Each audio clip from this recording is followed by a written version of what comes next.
Faixas mais estreitas aumentam o risco de acidentes nas avenidas de São Paulo.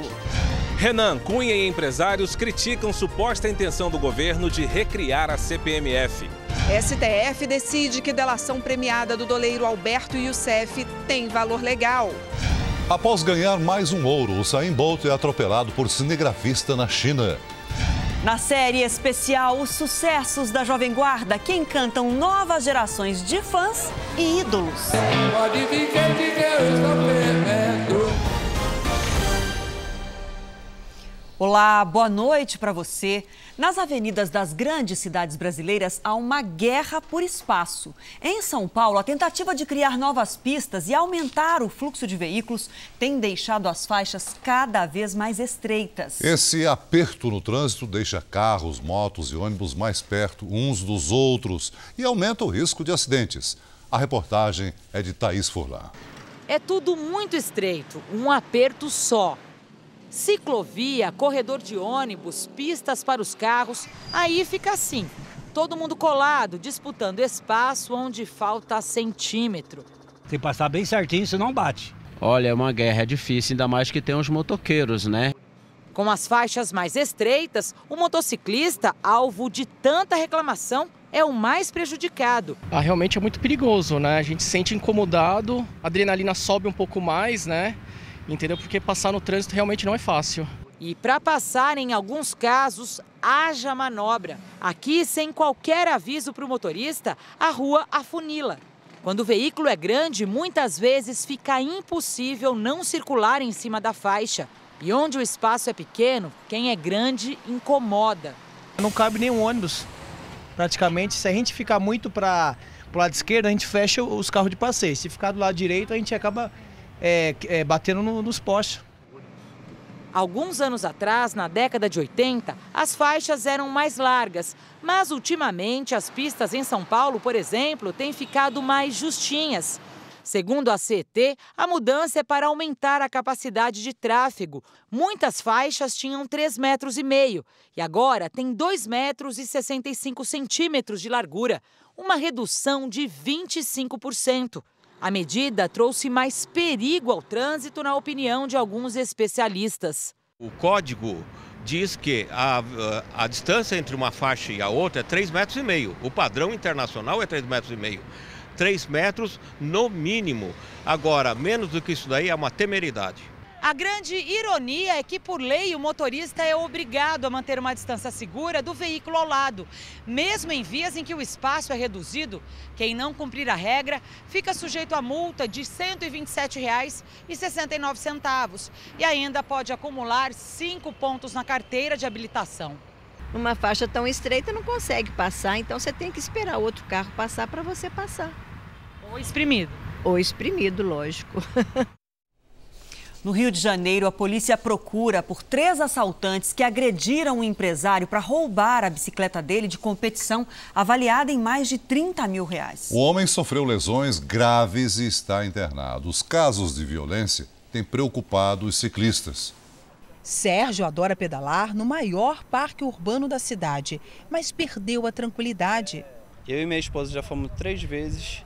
Sofremos tentativa de assalto. Eu vou todo dia para o trabalho de bicicleta e ela não vai mais por causa desses assaltos. Hoje, um executivo foi atacado por 3 ladrões no aterro do Flamengo. Alfred Richer, de 46 anos, foi atingido por um paralelepípedo, teve várias lesões e vai passar por uma cirurgia no ombro. A mulher da vítima faz uma campanha na internet para tentar recuperar a bicicleta de competição. O modelo novo pode custar mais de R$30 mil. O assalto aconteceu neste trecho do aterro do Flamengo, onde funciona a primeira área de proteção ao ciclismo de competição do Rio. Durante 5 dias da semana, as pistas são fechadas ao tráfego e ficam liberadas para os atletas de 4 às 5h30 da manhã. Em 2 anos de funcionamento, esse é o primeiro caso de violência registrado no horário dedicado ao treinamento com segurança. O valor alto das bikes deixa os ciclistas na mira dos ladrões. Após a morte do médico Jaime Gold, esfaqueado em maio deste ano, quando pedalava na Lagoa Rodrigo de Freitas, a legislação mudou.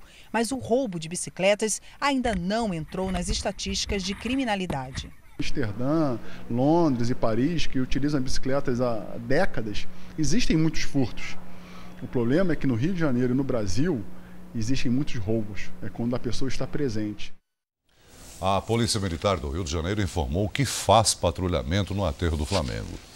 O inverno sem chuva tem acelerado o ritmo de queda de alguns reservatórios do país. Em Belo Horizonte, o sistema que abastece a região metropolitana atingiu o menor nível do ano. E a situação se repete também no Rio de Janeiro. Era uma questão de tempo. Depois de um verão seco e de um inverno mais seco ainda, os 4 reservatórios do Rio Paraíba do Sul, que abastecem o estado do Rio, estão com níveis muito baixos. A média é de menos de 8%. Há um ano, era de 20%. O Paraibuna, o principal deles, deve atingir o nível morto antes do verão começar. Por isso, a Agência Nacional de Águas e o governo do estado reduziram o fluxo em 30% da captação normal, o menor índice histórico. Parece muita água, mas isso é o mínimo necessário para abastecer a região metropolitana do Rio. Segundo especialistas, os cariocas terão água este ano, mas o ano que vem já começa no negativo. E aí vamos depender das chuvas e da boa vontade do consumidor. Nós temos que torcer para que haja chuva. Tratar hoje de controlar o nosso consumo para diminuir o risco de uma eventual dificuldade em 2016, caso não chova. Em Belo Horizonte, os reservatórios atingiram o menor nível do ano. É o que mostra o repórter Álvaro Zanotti. Pode até parecer, mas não estamos no sertão. Estamos no leito de um dos 4 reservatórios que abastecem Belo Horizonte. A água mais parece uma pequena poça em meio às dunas de barro. Nesta quinta-feira, o sistema Paraopeba chegou a 29% da capacidade, um recorde negativo para o ano. Neste reservatório, a água não chega a alguns pontos há tanto tempo que o solo já foi tomado pela vegetação. Para resolver o problema, o governo aposta todas as fichas nesta obra, em Brumadinho, na região metropolitana. Ela vai desviar a água de um rio para o sistema de abastecimento. Serão 5.000 litros a mais a cada segundo. Estamos afastando a crise hídrica na região metropolitana nos próximos 20 anos. Já em São Paulo, a chuvarada que acompanhou a chegada de uma frente fria foi a maior desde abril deste ano. Houve alagamentos e queda brusca de temperatura. O céu ficou pesado. E São Paulo teve a maior chuva dos últimos 4 meses. 75% da média de agosto em um só dia. Muita gente foi pega desprevenida. Bota molhada. Aí eu coloquei um sapatinho feio que eu tinha na bolsa, uma bota meinha. A bota ficou ensopada? Ficou ensopada. Eu já tinha preparado até o vestido para sair. Quando eu vi, abri a janela, já vejo esse tempo. Nossa, levei um susto. Quem saiu de casa de carro enfrentou congestionamento. Foram mais de 160 quilômetros de trânsito parado na manhã desta quinta-feira. A chuva também trouxe frio. Menos de 20 horas, a temperatura aqui na capital paulista caiu pelo menos 10 graus. O lado bom da frente fria foi que o paulistano voltou a respirar melhor. A umidade do ar, que na semana passada chegou a ficar abaixo dos 30%, hoje passou dos 90%. Ainda assim, haja saúde e café quente para enfrentar tantas mudanças em tão pouco tempo. A garganta fica tudo pegando, né? Tô com dor de cabeça, né? O nível do sistema Cantareira, medido pela manhã, teve queda pela 26ª vez consecutiva, ficando em 15,8%.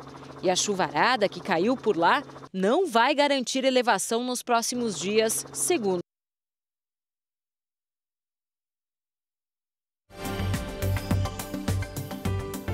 Sexta-feira com tempo seco e frio no sul e em parte do sudeste. O dia amanhece com apenas 3 graus nas Serras Gaúcha e Catarinense e 5 no sul do Paraná. Por causa das baixas temperaturas, há risco de geada nos pontos mais altos. Em São Paulo, volta a fazer sol, mas a máxima não passa dos 21 graus. Já em Aracaju, tempo abafado com 29. Uma frente fria e a umidade da Amazônia ainda provocam chuva isolada entre Mato Grosso e o litoral do Espírito Santo e do Rio de Janeiro. Também chove do Acre a oeste do Maranhão e nesta parte do litoral do Nordeste. A chuva fraca melhora a qualidade do ar em Brasília, máxima de 30 graus. Em Porto Alegre faz 19, em Manaus 35, em Curitiba 17 graus e o tempo fica aberto. Hoje, chuva e ventos de mais de 90 km por hora provocaram estragos no Paraná. A ventania destruiu casas, derrubou árvores e deixou milhares de moradores sem energia no estado. A ideia de recriar a CPMF, o chamado Imposto do Cheque, foi criticada no Congresso e também por empresários. Ao discursar para atletas que participaram dos Jogos Pan-Americanos de Toronto, Dilma usou o esporte para mandar um recado à oposição. É possível sofrer derrotas, é possível sofrer dificuldades no caminho, mas que todo atleta levanta e segue em frente. E respeita também o resultado do outro atleta, que é o vencedor. O ministro do Esporte acredita que a reforma administrativa não vai atingir a pasta. O Ministério do Esporte hoje é uma das pastas que tem, sobretudo, um comprometimento muito grande com a preparação dos Jogos Olímpicos e Paralímpicos. Portanto, a presidenta tem dado todo o apoio e a gente tem certeza que isso vai continuar. A suposta intenção do governo de recriar a CPMF não foi bem recebida no Congresso e pelo empresariado. A Confederação Nacional da Indústria informou que o imposto aumentaria o desemprego. O presidente do Senado, que nos últimos dias tem vestido a camisa do Planalto, disse que a proposta é um tiro no pé. Eu tenho preocupação com a elevação da carga tributária, porque eu entendo que o imposto, quando é grande demais, ele mata o próprio imposto. O ministro Gilberto Kassab negou discussão sobre o retorno da contribuição sobre movimentações financeiras. Não tem nenhuma discussão oficial. Quando não existe discussão oficial, não existe posição. O Supremo Tribunal Federal rejeitou o pedido para anular o acordo de delação premiada do doleiro Alberto Youssef na Operação Lava Jato. Já na Câmara, um grupo de deputados apresentou um manifesto pedindo a saída de Eduardo Cunha da presidência da Casa. A decisão foi por unanimidade. O plenário do Supremo Tribunal Federal rejeitou o pedido para que a delação premiada do doleiro Alberto Youssef fosse anulada.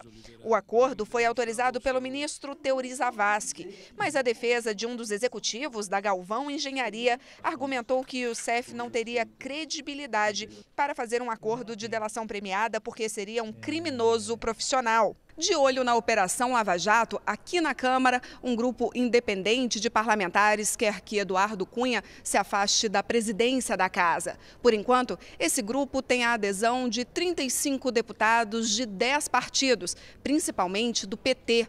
Eles argumentam que Cunha utiliza o cargo para se proteger. Ele tem demonstrado que na presidência utilizará a presidência para chantagear, para ameaçar e para fazer a sua própria defesa. Eduardo Cunha não quis falar sobre o assunto. Não comento sobre isso, cada um tem o direito de fazer o que quiser. Para a oposição que não assinou o manifesto, é preciso ter cautela e aguardar as investigações. O Democrata já se pronunciou com relação a esse assunto e disse que vai aguardar os desdobramentos do fato, ou seja, a investigação prosseguir no âmbito do Supremo Tribunal Federal. O ex-deputado do Partido Progressista, Pedro Correia, pode ser o primeiro político a fazer um acordo de delação premiada na Operação Lava Jato. Pedro Correia está preso há 4 meses em Curitiba. Ele é réu na Lava Jato e já tinha sido condenado no processo do Mensalão. Em depoimento à Justiça Federal, Correia não respondeu às perguntas. Quis apenas isentar 4 pessoas de sua família que estão entre os réus da operação. Eles cumpriam as determinações que eu mandava. Eu é quem era a pessoa que tratava dos assuntos, sobretudo os assuntos referentes às imputações que estão sendo feitas comigo através do Paulo Roberto Costa e do Alberto Youssef. A CPI da Petrobras aprovou hoje a convocação de 7 pessoas, entre elas o ex-ministro da Casa Civil, José Dirceu, o presidente da construtora Odebrecht, Marcelo Odebrecht, e o ex-diretor da área internacional da Petrobras, Jorge Zelada. Todos serão ouvidos pela comissão na semana que vem, em Curitiba. A pesquisa que mostra como e por que os casais engordam depois do casamento. E detalhes inéditos sobre a jovem golpista que enganou dezenas de pessoas pelo país. São os destaques do próximo Domingo Espetacular. Olá, tudo bem? O depoimento da jovem que usava a beleza e a internet para aplicar golpes. Ela fala pela primeira vez sobre os truques que usava para vender produtos importados que os clientes nunca recebiam. Você acha que você já fez isso com quantas pessoas no Brasil? Mitos e verdades da alimentação. Conheça os poderes da dupla salsinha e cebolinha. O polêmico coentro. E os primos Dil e erva doce. Aprenda tudo sobre as ervas e coloque mais sabor nas refeições. Uma viagem à terra do milho gigante. Aqui no sítio do Seu Domingo, os pés têm em média 3, 4 metros de altura. Mas veja este aqui, passa dos 5. E o curioso concurso do milhão. Vence aquele que for maior entre os maiores. Você sempre achou que casar engorda? Aqui, ó. O Domingo Espetacular mostra como a ciência comprovou isso. E até descobriu quantos quilos as pessoas engordam. Você não pode perder, é domingo. Depois da Hora do Faro. Até lá! Veja a seguir, novo exame de sangue detecta retorno do câncer de mama. E ainda hoje, na nossa série especial sobre a Jovem Guarda, as músicas que há 5 gerações convidam as pessoas a cantar e dançar. Mas nem adianta o aviso olhar, pois abraça que agora eu vou mandar. A Polícia Federal prendeu 30 pessoas da maior quadrilha de tráfico de droga sintética do Brasil. A venda ocorria até em farmácias. 8 laboratórios foram desmontados. Em 2 deles, havia mais de 1.200.000 comprimidos. A Polícia Federal não divulgou nomes nem imagens dos 30 presos. Outras 50 pessoas são investigadas por fabricar e vender drogas sintéticas, principalmente uma conhecida por êxtase do Paraguai. Segundo a polícia, os traficantes compravam matéria-prima em laboratórios e indústrias químicas regulares. Depois fabricavam eles próprios os entorpecentes e revendiam até em balcão de farmácia. Eles teriam movimentado 240 milhões de reais em 8 meses. Parte do produto químico para fazer a droga saía do Paraguai e entrava no Brasil por Foz do Iguaçu, no Paraná. Depois seguia para 6 estados e o Distrito Federal. O transporte era feito por ônibus e caminhões. A investigação mostra que esta é a maior quadrilha de tráfico de droga sintética do Brasil. Os membros seriam empresários com negócios normais, além do tráfico. Nós estamos diante de um novo perfil de criminosos, na medida em que as pessoas envolvidas diretamente com o tráfico de drogas participam da classe média, da classe alta, são empresários, donos de estabelecimentos comerciais supostamente legalizados. Uma feira de tecnologia em São Paulo apresenta novidades e soluções para a construção civil no país. Projetos e ideias que podem reduzir custos e fazer com que o setor volte a crescer. Pode chover à vontade, esse piso não deixa formar poças. Ele é mais permeável do que um solo pode suportar. Quer dizer, ele permeia mais do que o próprio solo poderia aguentar. O galpão metálico tem isolamento térmico e é facilmente desmontável.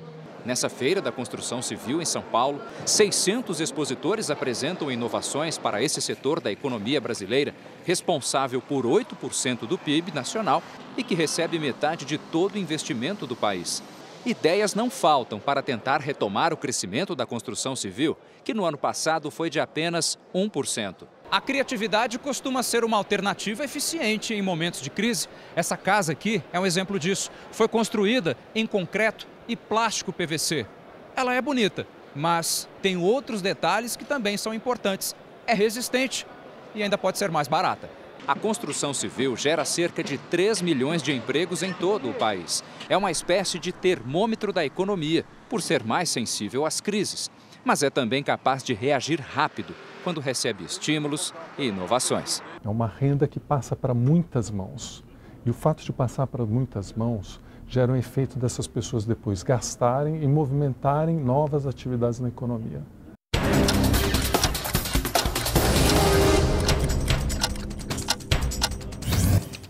Subiu para 19 o número de vítimas da chacina em São Paulo. Uma adolescente de 15 anos que estava internada desde o dia 13 de agosto morreu essa madrugada.